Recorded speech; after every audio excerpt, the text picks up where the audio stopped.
नमस्कार दोस्तों, आज हम बात करने जा रहे हैं गोल्ड के बारे में। गोल्ड के बारे में इसलिए बात कर रहे हैं क्योंकि अगर आप इसका परफॉर्मेंस देखोगे पिछले एक साल के अंदर तो कोई बहुत अच्छा रहा नहीं है। क्योंकि अगर आप हिंदू कैलेंडर के हिसाब से देखिए, जो संवत है, संवत 2077, ये अभी आपका दिवाली पर एंड हुआ, तो 2077 वाले संवत में इसका परफॉर्मेंस ठीक नहीं था। इनफैक्ट ये लॉस में गया था। तो इसके लिए क्वेश्चन आता है कि क्या गोल्ड अभी भी एक सेफ हेवन एसेट के तौर पर आप इसको देख सकते हो। अगर हम इसको कंपेयर करें इक्विटी के साथ तो किस तरह का परफॉर्मेंस रहा, हर एक चीज मैं आपको बताने वाला हूं। और इसमें एक और इंपॉर्टेंट चीज बताऊंगा आपको कि एक इंडिविजुअल भारत में कितना गोल्ड कैरी कर सकता है, कितना गोल्ड होल्ड कर सकता है, क्या उसके ऊपर कोई लिमिट है। काफी कुछ जानने को है, चलिए आगे बढ़ते हैं। लेकिन उसके पहले अगर आप यूपीएससी या फिर किसी भी एग्जाम की तैयारी कर रहे हैं तो आप हमारे ऐप को डाउनलोड करिए या फिर studyIQ.com विजिट करिए, वहां से सारी जानकारी आपको मिल जाएगी।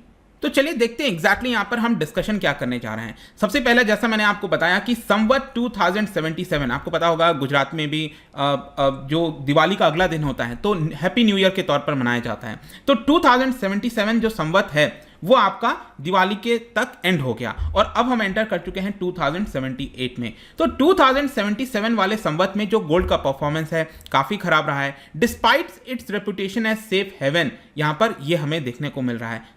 तो अब क्वेश्चन ये आता है कि कैसा परफॉर्मेंस था, गोल्ड किस तरह का परफॉर्म किया। आप देखिए यहां पर बताया जा रहा है कि पिछले एक साल में 6% का लॉस हुआ है। मतलब पिछले वाले अगर आप संवत की शुरुआत में स्टार्ट किए होंगे खरीदना तो वहां पर जो प्राइस था और अभी का जो एंड हुआ है तो इसमें प्राइस में 6% की गिरावट आई है। मतलब जिसने खरीदा होगा उसको 6% का लॉस हुआ होगा। आप इसको कंपेयर करो पिछले 2 वर्ष से, दैट इज उसके पिछले वाले साल में 26% का प्रॉफिट हुआ था, गेन हुआ था। फिर उसके पिछले वाले साल में 23% का प्रॉफिट हुआ था।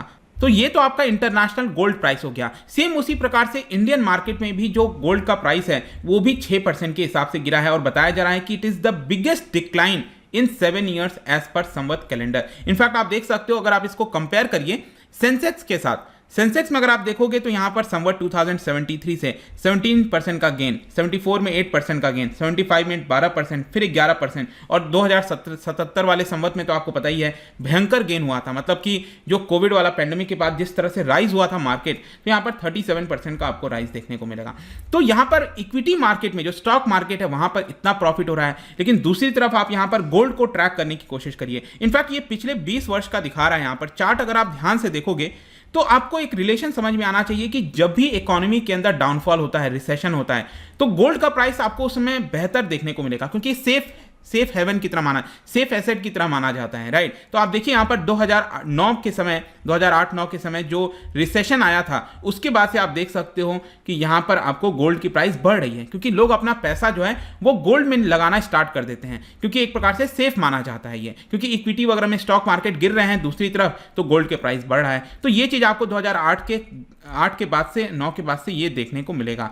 और सेम उसके प्रकार से जब इकोनॉमी रिकवर कर रही थी, सब कुछ ठीक चल रहा था, तब इसका प्राइस यहां पर डाउनफॉल हुआ। लेकिन उसी प्रकार से आप 2020 में देखिए, जब कोविड आया था, जब रिसेशन आ गया था पूरे विश्व के अंदर, तो उस समय अचानक से गोल्ड का प्राइस बहुत ज्यादा रफ्तार पकड़ा था। लेकिन अब वापस से जैसा मैंने बताया कि यहां पर स्टॉक मार्केट बढ़ रहा है, इकोनॉमी रिकवर हो रही है, वैसे वैसे ये आपका गोल्ड का प्राइस यहां पर भी कम हुआ। और ये आप सेंसेक्स से कंपेयर करोगे तो वो भी आप देख सकते हैं। तो पिछले कुछ महीनों में अगर आप देखिए तो गोल्ड के प्राइस यहां पर काफी वॉलेटाइल भी रहे हैं और कुछ हद तक ये डिपेंड करता है यूएस डॉलर का क्या रेट चल रहा है, इंडियन करेंसी के अगर हम कन्वर्ट करें, बॉन्ड यील्ड कैसा चल रहा है। मैंने इन सब के ऊपर कई बार वीडियोस बनाया, आई एम श्योर आपने देखा होगा। और जो वर्ल्ड गोल्ड काउंसिल है इसके बारे में आपको पता होगा। वर्ल्ड गोल्ड काउंसिल एक प्रकार से आप कह सकते हो एक समूह है उन बड़े, मतलब कि पूरे विश्व में जो सबसे बड़े बड़े माइनिंग कंपनीज हैं गोल्ड की, उनका एक प्रकार से समूह है। तो इंटरनेशनल मार्केट में किस तरह का रेगुलेशन होगा, क्या होगा, वो सारी चीजें वर्ल्ड गोल्ड काउंसिल के द्वारा देखी जाती हैं। तो उन्होंने यहां पर बताया कि ग्लोबल अगर आप डिमांड देखो यहां पर गोल्ड का जुलाई से सितंबर महीने का, तो ये लोएस्ट रहा है सिंस लास्ट क्वार्टर ऑफ 2020। तो ये काफी कम हुआ है, गोल्ड के डिमांड में प्रॉब्लम देखने को मिल रही है। तो यहां पर क्वेश्चन ये आता है कि गोल्ड का प्राइस कम क्यों हुआ, क्या क्या कारण थे। एक तो ये है कि स्ट्रॉन्ग डॉलर मजबूत होता गया है। दूसरा यहां पर ग्लोबल स्टॉक में राइज हो रहा है। मैंने आपको बताया जिस तरह ग्लोबल प्राइस में, स्टॉक प्राइसेस में राइज होगा, गोल्ड यहां पर आपको नीचे जाते हुए दिखेगा। वैक्सीनेशन का रेट बढ़ा है, लोग बाहर आ रहे हैं, इकोनॉमिक रिकवरी हो रही है, कोविड-19 के केसेस कम हो रहे हैं। पॉसिबल आप कह सकते हैं कि यहां पर जो मॉनेटरी पॉलिसी वगैरह है उसका भी इंपैक्ट आपको गोल्ड के प्राइसेस में देखने को मिलेगा। पॉसिबल डाइवर्जेंस हो सकता है सेंट्रल बैंक पॉलिसीज में। अगर आप देखो आगे चलकर अगर सेंट्रल बैंक कुछ ऐसे डिसीजंस लेते हैं तो उसका भी इंपैक्ट आपको देखने को मिलेगा। मैं आपको और इसके बारे में बताऊंगा, लेकिन ये सारे चीज़ों की वजह से गोल्ड के प्राइस में गिरावट हुई है। यहां पर इनफैक्ट मैं आपको बता दूं कि दो ऐसी चीजें थी जो गोल्ड के प्राइसेस को बढ़ा सकती थी। आपने देखा होगा आजकल बहुत कई सारे माध्यम हो गए हैं जिसमें गोल्ड में आप निवेश कर सकते हो। आजकल एक काफी बड़ा है, वो उसको कहते हैं हम ETF, एक्सचेंज ट्रेडेड फंड। ठीक है, मतलब आप ऑनलाइन एक प्रकार से जैसे गोल्ड होता है ना, जैसे शेयर होता है, उसी को शेयर के फॉर्म में आप ले सकते हो गोल्ड, तो इसको ETF कहते हैं यहाँ पर। तो आप वो खरीद सकते हो। इनफैक्ट अगर आप देखेंगे जब कोविड के समय बहुत ज़्यादा गोल्ड का प्राइस बढ़ा था, उसका मेन कारण ये था कि लोग ETF बड़ी मात्रा में खरीद रहे थे, स्पेशली यूरोप के अंदर और अमेरिका के अंदर, तो वो डिमांड बढ़ने से गोल्ड का प्राइस काफ़ी बढ़ गया था। और इसके अलावा भी जो सेंट्रल बैंक आपने देखा होगा RBI, वो भी गोल्ड वगैरह खरीदती रहती है, बेचती रहती है, मतलब कि गोल्ड जो है वो हमारे पास रिजर्व में रहता है। तो यहाँ पर जो सेंट्रल बैंक गोल्ड खरीद रही हैं विश्व भर में, उसने भी हेल्प नहीं किया कि गोल्ड का प्राइस स्टेबल हो सके। इसके अलावा कमोडिटी जो फ्यूचर मार्केट वगैरह होता है, उसने भी पोजीशंस अपनी लॉन्ग करके रखी थी। तो वहां पर भी एक प्रकार से कहने का मतलब है कि ये सारी चीजें हेल्प नहीं कर पाई गोल्ड के प्राइस को बढ़ाने में। इनफैक्ट गोल्ड का प्राइस आपको नीचे ही जाता हुआ देखने को मिला है पिछले एक वर्ष के अंदर।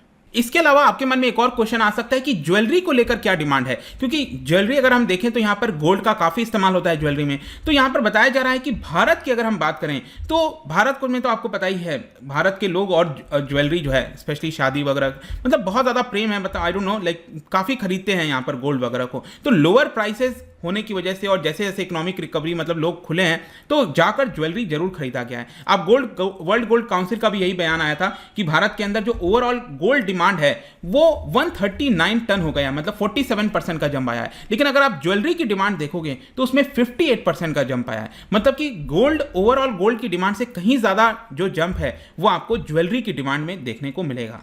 तो यहां पर इन सारे एनालिसिस से अब क्या समझ में आया कि क्या अभी भी गोल्ड को आप सेफ हेवन कह सकते हैं, मतलब कि जब रिसेशन है, इकोनॉमी के अंदर कोई प्रॉब्लम है, तो क्या आप अपना पैसा गोल्ड में लगा सकते हैं? बिल्कुल लगा सकते हैं, इसमें कोई डाउट नहीं होना चाहिए कि आज भी gold is one of the most, मतलब सेफेस्ट आप एसेट कह सकते हो।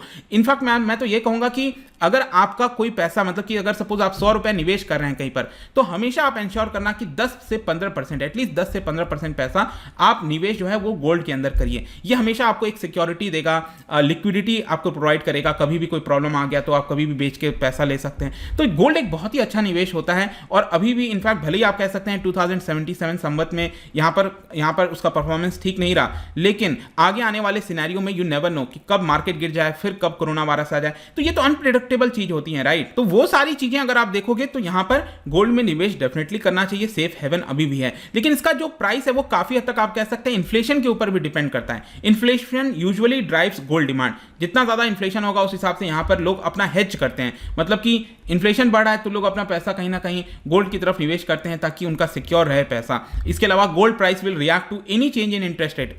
सेंट्रल बैंक जो है अगर कोई भी इंटरेस्ट रेट वगैरह में चेंज करती है तो उसके ऊपर भी इंपैक्ट आएगा। आगे क्या, यहां पर आगे आने वाले समय में लोग, एक्सपर्ट्स का क्या कहना है गोल्ड प्राइस को लेकर, तो काफी सारे एनालिस्ट बुलिश हैं गोल्ड के लेकर। अगले 12 महीने के अंदर बताया जा रहा है कि ये कंसोलिडेशन फेज में आएगा और पर आउंस की अगर आप बात करो तो ये $2000 चला जाएगा। अभी आई थिंक शायद 1850 या फिर 1900 के आसपास चल रहा है इसका, तो आगे चलकर ये $2000 के आसपास चला जाएगा।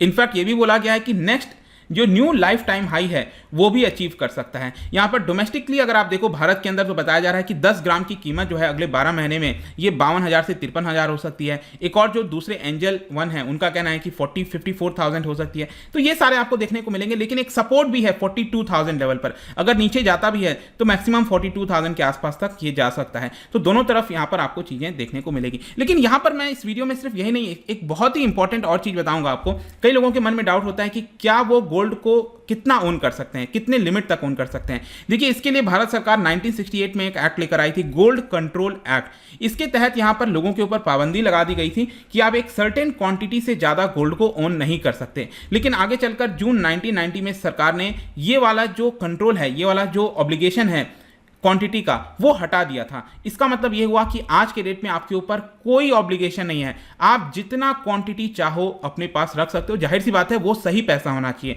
ब्लैक का पैसा नहीं होना चाहिए। अगर आपका सही का पैसा है तो आप सारा पैसा अपना चाहो तो गोल्ड में लगा सकते हो, कोई उसमें मना ही नहीं है।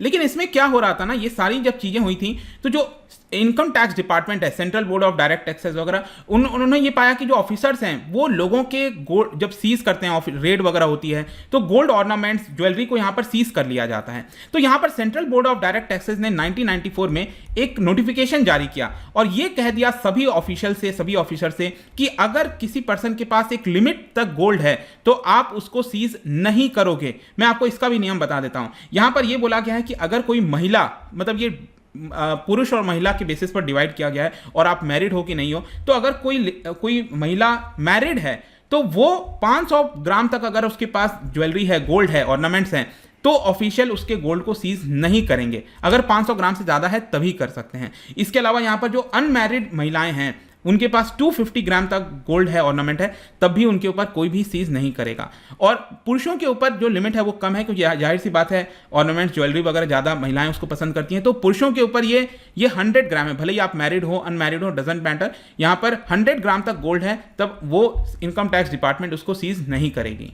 बेसिकली ये जो नोटिफिकेशन 1994 में इसलिए लाया गया था ताकि जो स्मॉल क्वांटिटी के चीज़ें होती हैं उसको सीज ना किया जाए, कॉमन अप्रोच लगाया जाए सभी ऑफिशियल्स के द्वारा, क्योंकि हर एक ऑफिशियल अपने हिसाब से यहाँ पर काम करने लगता है, इसलिए यहाँ पर सारी चीज़ें कही गई थी। इनफैक्ट यहाँ पर यह भी बोला गया था कि अगर सपोज किसी मैरिड महिला के पास 500 ग्राम गोल्ड है और भले ही उसका इनकम में दिखा रहा है कि वो होल्ड नहीं कर सकती, मतलब उसका इनकम है भी नहीं और फिर भी उसके पास इतना गोल्ड है, और सोसाइटल स्टेटस से अगर हम देखें तो उसके पास शायद वो गोल्ड नहीं होना चाहिए था, लेकिन फिर भी गोल्ड रखा है, तो भी उस केस में इनकम टैक्स ऑफिसर उसके गोल्ड को सीज नहीं कर सकते। ठीक है, तो ये कुछ नियम वगैरह थे, मैं सोच रहा था आपको इसके बारे में बताऊं, तो यही है। आई होप कि सब कुछ आपको जानने को मिला होगा। जाने से पहले एक इंटरेस्टिंग क्वेश्चन, आपने देखा होगा रिसेंटली काफ़ी ज़्यादा इसके बारे में चर्चा होती रहती है, सॉवरेन गोल्ड बॉन्ड के बारे में, राइट। तो एक बहुत ही अच्छा स्कीम है जिसके तहत आपको एक्स्ट्रा 2% सरकार इंटरेस्ट भी देती है। तो क्या आप बता सकते हो कि ये जो सॉवरेन गोल्ड बॉन्ड इशू किया जाता है अलग अलग एजेंसीज के द्वारा, तो इनमें से वो कौन सी एजेंसी नहीं है, कौन इशू नहीं कर सकता, ये आपको बताना है। इसका राइट आंसर आपको पता ही है, मेरे इंस्टाग्राम पर तो मिलेगा ही, वहां पर अगर आप नहीं हो कोई बात नहीं, टेलीग्राम से भी ले सकते हैं इसका सही उत्तर। मैं कई सारे MCQs यहाँ पर डालता रहता हूँ स्टोरीज के फॉर्म में, आप जाकर प्ले कर सकते हो। बाकी अगर आपको PDF चाहिए तो टेलीग्राम पर आइए, अलग अलग सोशल मीडिया पर भी आप जुड़ सकते हैं। साथ ही साथ UPSC या फिर किसी भी एग्जाम की तैयारी कर रहे हैं तो आप हमारे ऐप को डाउनलोड कर लीजिए। आई होप कि वीडियो आपको पसंद आया होगा। मिलता हूं आपसे next time, till then thank you very much, see you soon.